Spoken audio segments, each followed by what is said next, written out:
Hello students. आज हम inequalities में ऐसे क्वेश्चन देखेंगे जिसमें वेरिएबल डिनोमिनेटर में आता है। यदि कांस्टेंट आता है डिनोमिनेटर में तो क्वेश्चन को सॉल्व करना बहुत इजी होता है, क्योंकि जो भी कांस्टेंट नीचे आ रहा है उसको हम क्रॉस मल्टीप्लाई करके ऊपर ले जा सकते हैं और फिर वो इजीली लीनियर इक्वेशन जैसा सॉल्व हो जाता है। लेकिन प्रॉब्लम तब होती है जब वेरिएबल डिनोमिनेटर में आता है। उस केस में अपन कैसे सॉल्व करते हैं वो आज अपन देखने वाले हैं। एक क्वेश्चन से समझते हैं। जैसे ये क्वेश्चन है x-3 x-2 लेस देन 0। ऐसे क्वेश्चंस को सॉल्व करने के लिए सबसे पहले तो ये ध्यान रखो बच्चों कि राइट साइड में 0 आना जरूरी है। चाहे भले इनइक्वालिटी लेस देन की हो चाहे ग्रेटर देन की हो, राइट साइड में 0 आना जरूरी है। अब अपन क्या करते हैं, जो लेफ्ट साइड में न्यूमरेटर और डिनोमिनेटर है दोनों को एक एक करके इक्वल टू 0 कर देते हैं। तो न्यूमरेटर और डिनोमिनेटर दोनों को एक एक करके इक्वल टू 0 करेंगे। न्यूमरेटर को इक्वल टू 0 करा तो x-3 इक्वल टू 0, तो x की वैल्यू 3 आ गई। डिनोमिनेटर को 0 करा तो x-2 इक्वल टू 0, तो x की वैल्यू 2 आ गई। अब इन दोनों वैल्यूज को, जो x की दो वैल्यू हमने निकाली है 2 और 3, उनको नंबर लाइन पे प्लॉट करा। ये हमने 2 को प्लॉट किया, ये हमने 3 को प्लॉट किया। ये जो दो नंबर्स हैं 2 और 3, ये नंबर लाइन को डिवाइड करते हैं 3 रीजन में।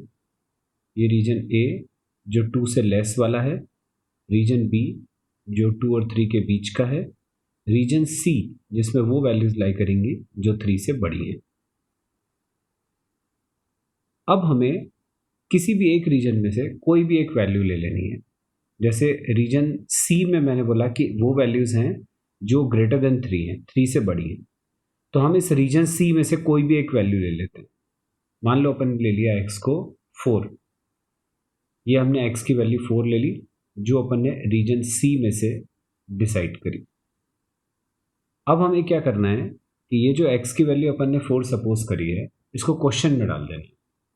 जो अपना क्वेश्चन था यहाँ पे, इसमें x की जगह पर 4 सब्स्टिट्यूट कर देंगे। तो जो अपना क्वेश्चन था x-3 अपॉन x-2, उसमें हमने x की जगह पर 4 सब्स्टिट्यूट कर दिया।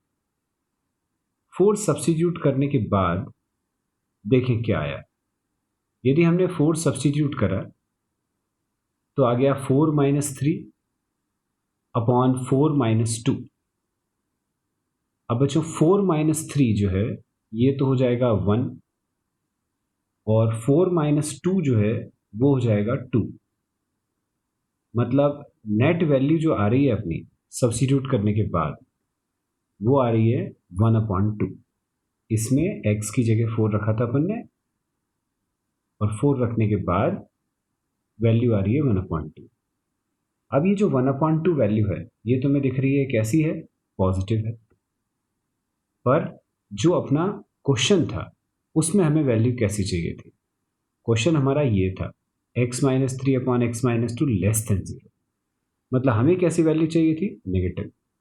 हमारी वैल्यू आ कैसी रही है, पॉजिटिव।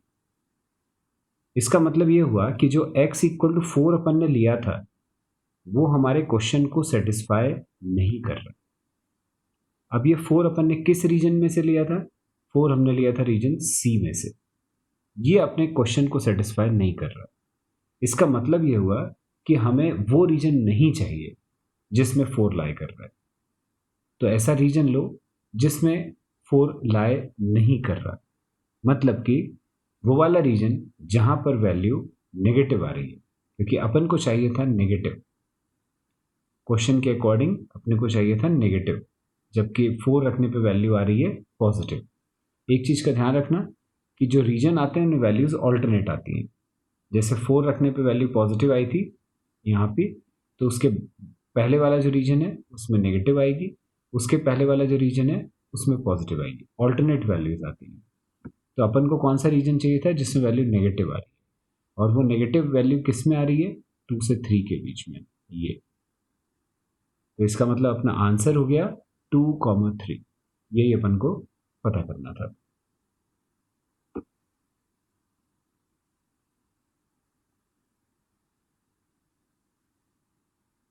हेलो स्टूडेंट्स, आज हम इनइक्वालिटीज में ऐसे क्वेश्चन देखेंगे जिसमें वेरिएबल डिनोमिनेटर में आता है।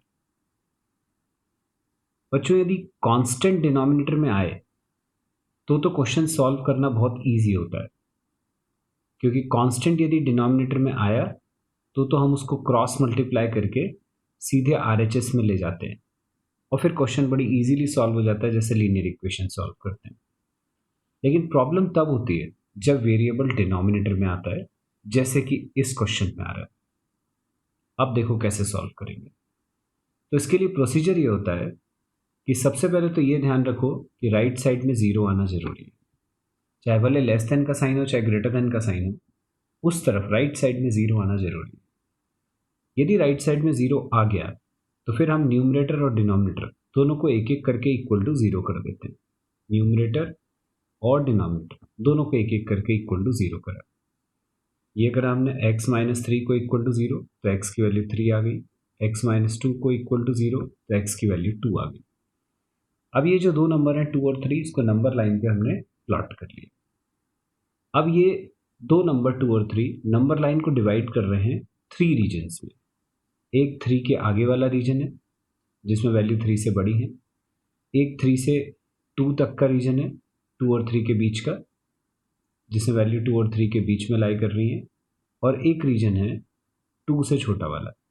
ये 3 रीजन है।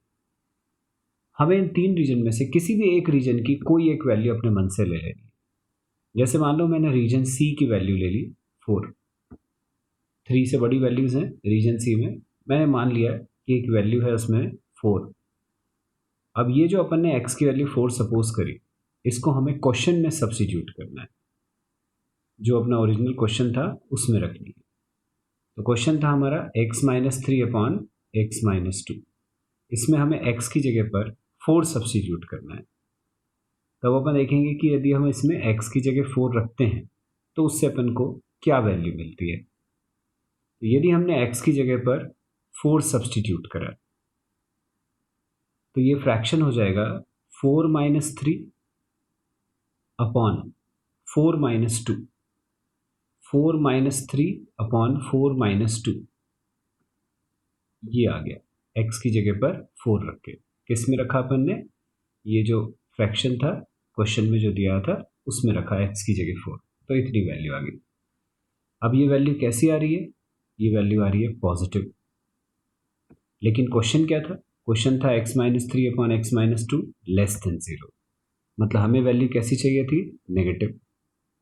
एक चीज का ध्यान रखना है अपन को बच्चों, कि यदि अपन ने x की वैल्यू 4 इस रीजन में से ली थी और वहां पर वैल्यू पॉजिटिव आई थी, तो ये जो साइन होते हैं ये हमेशा ऑल्टरनेट चलते हैं। यदि यहाँ पे पॉजिटिव है तो उससे पहले वाले रीजन में नेगेटिव आएगी, उससे पहले वाले रीजन में फिर पॉजिटिव आएगी। ये हमेशा ऑल्टरनेट चलता है। यदि सी वाला नेगेटिव आया होता तो बी पॉजिटिव होता, ए फिर नेगेटिव होता। तो अपन ने देखा कि x इज इक्वल टू 4 जो कि रीजन सी में लाई कर रहा था उसमें वैल्यू पॉजिटिव आ रही थी, पर अपन को चाहिए नेगेटिव। बस अब ये देख लो कि नेगेटिव किस रीजन में आ रहा है। तो नेगेटिव वाला रीजन है हमारा बी, और बी रीजन की वैल्यू कहाँ से कहाँ तक है? 2 से 3 तक की। बस तो यही आंसर आ गया अपना 2,3 हो गया। बस यही अपन को निकालना था। नेक्स्ट क्वेश्चन देखते हैं बच्चों। नेक्स्ट क्वेश्चन है x minus two upon x plus 5 greater than 0। इस बार तुम देख रहे हो कि राइट साइड में जो मैंने बोला था 0 होना चाहिए वो 0 नहीं है अपने पास, तो पहले 0 लाना जरूरी है। 0 को हम कैसे ला सकते हैं? 2 को अपन ने ले गए लेफ्ट हैंड साइड में, वो इधर आके -2 हो गया। एलसीएम लिया लेफ्ट साइड में, एलसीएम लेने के बाद ये आ गया -x minus 12 upon x plus 5, ऐसा आ गया। क्वेश्चन में था 2, उसको अपन उधर ले गए तो राइट साइड में 0 बच गया, ऐसा आ गया। अब वही करना है, दोनों न्यूमरेटर और डिनोमिनेटर को एक एक करके इक्वल टू 0 करना है। न्यूमरेटर को इक्वल टू 0 करा डिनोमिनेटर को इक्वल टू 0 करा, न्यूमरेटर को इक्वल टू 0 करने पे आ गया -x इक्वल टू 12, मतलब x इक्वल टू -12। डिनोमिनेटर को इक्वल टू 0 करने पे x की वैल्यू आ गई x equal to -5, x plus 5 equal to 0 हुआ, मतलब x की वैल्यू हो गई -5। अब इन दोनों वैल्यूज को नंबर लाइन पे प्लॉट कर लिया। ये हमने -5 को प्लॉट कर लिया नंबर लाइन पे और -2 को प्लॉट कर लिया। अब तुम्हें दिख रहा है कि ये जो दो नंबर्स हैं -5 और -12, ये नंबर लाइन को डिवाइड कर रहे हैं फिर 3 रीजन्स में, रीजन ए, रीजन बी और रीजन सी। 3 रीजन हो गए। रीजन सी में वैल्यूज लाई कर रही हैं -5 से बड़ी, रीजन बी में लाई कर रही हैं -2 से -5 के बीच की, और रीजन ए में लाई करने वाली जो वैल्यूज हैं वो हैं -12 से छोटी। अब अपन को ये देखना है कि हमें जो चाहिए x वो किस रीजन में लाई कर रहा है। तो उसके लिए अपन क्या करते हैं, रीजन सी की कोई भी एक वैल्यू ले लेते हैं, -5 से बड़ा नंबर, -5 से बड़ा नंबर जो इस रीजन सी में आ रहा है, कोई भी ले सकते हो नंबर। सपोज अपन ने ले लिया 0, हमने ले लिया नंबर 0। अब ये x की जगह पर अपने को 0 सब्स्टिट्यूट करना है। कहाँ सब्स्टिट्यूट करेंगे, उस एक्सप्रेशन में जिसमें ग्रेटर देन या लेस देन 0 है। ओरिजिनल क्वेश्चन में ग्रेटर देन के बाद 2 था तो उसमें नहीं रखना है, जहां पर अपन ने शिफ्ट करने का 0 लिया है उसमें रखना है। तो इस एक्सप्रेशन में x की जगह रखा 0, ये हो गया -0 -12 अपॉन 0 + 5। तो ये वैल्यू आ रही है -12/5, मतलब कैसी वैल्यू आ रही है, नेगेटिव। लेकिन अपने को क्वेश्चन में क्या चाहिए था, क्वेश्चन में तो यहाँ पे था ग्रेटर देन 0, इसका मतलब पॉजिटिव। और जैसे मैंने अभी बताया कि जो वैल्यूज होती हैं वो हमेशा ऑल्टरनेट होती है। तो यदि अपन ने रीजन सी की वैल्यू रखी थी 0 और उससे अपने को साइन नेगेटिव मिला, इसका मतलब बाकी जो 2 रीजन है उसमें अपने को ऑल्टरनेट साइन मिलेंगे, तो यहाँ पॉजिटिव मिलेगा और यहाँ नेगेटिव मिलेगा। हमें कैसा आंसर चाहिए था, हमें वो आंसर चाहिए था जहाँ पर फंक्शन की वैल्यू ग्रेटर देन 0 आए। ग्रेटर देन 0 आए मतलब पॉजिटिव आए। तो पॉजिटिव कहाँ पर आ रही है, पॉजिटिव आ रही है -12 से -5 के बीच में। फिगर में तुम्हें दिख रहा है -12 से -5 के बीच में आ रही है। इसका मतलब अपना आंसर क्या होगा, हमारा आंसर होगा -12 से -5 वाला रीजन। तो आंसर हुआ -12, -5 का ओपन इंटरवल। आ गया अपना आंसर, हो गया ये क्वेश्चन।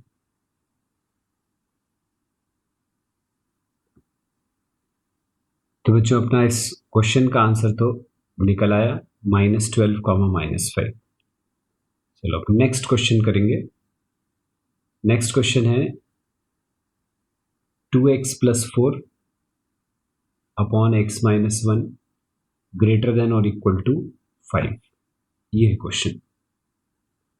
फिर देख रहे हो तुम कि RHS में 0 नहीं है। अब RHS में 0 नहीं है तो हमें 0 लाना पड़ेगा। 0 लाने के लिए 5 को हमने लेफ्ट हैंड साइड में शिफ्ट करा, 5 को लेफ्ट हैंड साइड में शिफ्ट करा तो ऐसा आ गया। एलसीएम लिया 2x + 4 -5x + 5 अपॉन x - 1, ऐसा आ गया। इसको सिंप्लीफाई करा, इसको सिंप्लीफाई करके आ गया -3x + 9, ये ऊपर आ गया, नीचे आ गया x - 1। एलसीएम लेने के बाद सिंप्लीफाई करके हम यहाँ तक पहुँच गए। फिर वही करा, दोनों को एक एक करके इक्वल टू 0 करा, -3x + 9 इक्वल टू 0, तो x की वैल्यू 3 आ गई। x - 1 इक्वल टू 0, तो x की वैल्यू 1 आ गई। अब 2 पॉइंट आ गए 1 और 3। फिर नंबर लाइन पे प्लॉट करा, फिर नंबर लाइन 3 पार्ट्स में डिवाइड हो गई, a, b और c। फिर हमें x की वैल्यू किसी भी एक रीजन में से लेके और क्वेश्चन में रखनी है। इस इक्वेशन में रखते हैं जहाँ पर 0 आ गया हो राइट साइड में, रख के चेक करना है कि किस रीजन की वैल्यू के लिए अपन को जो साइन मिलेगा वो पॉजिटिव मिलेगा, किस रीजन के लिए जो साइन अपने को मिलेगा वो नेगेटिव मिलेगा। तो एक रीजन का साइन भी यदि पता चल जाए, तो जैसे मैंने बोला है कि वैल्यूज हमेशा ऑल्टरनेट चलती है, उससे अपने को अपना आंसर पता चल जाएगा। चलो तो हम रीजन सी की वैल्यू लेते हैं। रीजन सी की अपन ने वैल्यू ली रीजन सी में वैल्यूज़ कैसी हैं? रीजन सी में वैल्यूज़ है 3 से बड़ी, तो 3 से बड़ी अपन को कोई भी एक वैल्यू लेनी है। सपोज हमने 3 से बड़ी वैल्यू ले ली 4, ये हमने 3 से बड़ी वैल्यू ले ली 4, किसकी रीजन की है? रीजन सी की वैल्यू है। इसको अपने क्वेश्चन में रखा, वो वाली इक्वेशन में जहाँ पे ग्रेटर देन 0 आ चुका था, ये थी वो, उसमें x की जगह 4 रखा, तो ये आ रहा है -12 + 9/3, मतलब -3/3, तो ये वैल्यू आ रही है -1। कैसी आ रही है? नेगेटिव आ रही है। यदि इसमें निगेटिव आ रही है, रीजन सी की वैल्यू में नेगेटिव आ रहा है, इसका मतलब ये ऑल्टरनेट चलता है, तो ये पॉजिटिव आएगा और ये नेगेटिव आएगा। लेकिन अपने को क्वेश्चन में क्या चाहिए था? हमें क्वेश्चन में चाहिए था, क्वेश्चन अपना ये था, सिंप्लीफाई करने के बाद क्वेश्चन ये बना था, तो उसमें हमें कैसा चाहिए था? Greater than 0। ग्रेटर देन 0 का मतलब अपने को चाहिए था पॉजिटिव, जबकि अपनी वैल्यू जो आ रही है अभी 4 रखने पर, रीजन सी की वैल्यू रखने पर जो वैल्यू आ रही है वो -1 आ रही है, मतलब नेगेटिव आ रही है। लेकिन हमें चाहिए पॉजिटिव, हमें पॉजिटिव वाला केस चाहिए, तो अब अपन पॉजिटिव वाला केस ले लेंगे। तो पॉजिटिव वाला इंटरवल कौन सा है हमारा?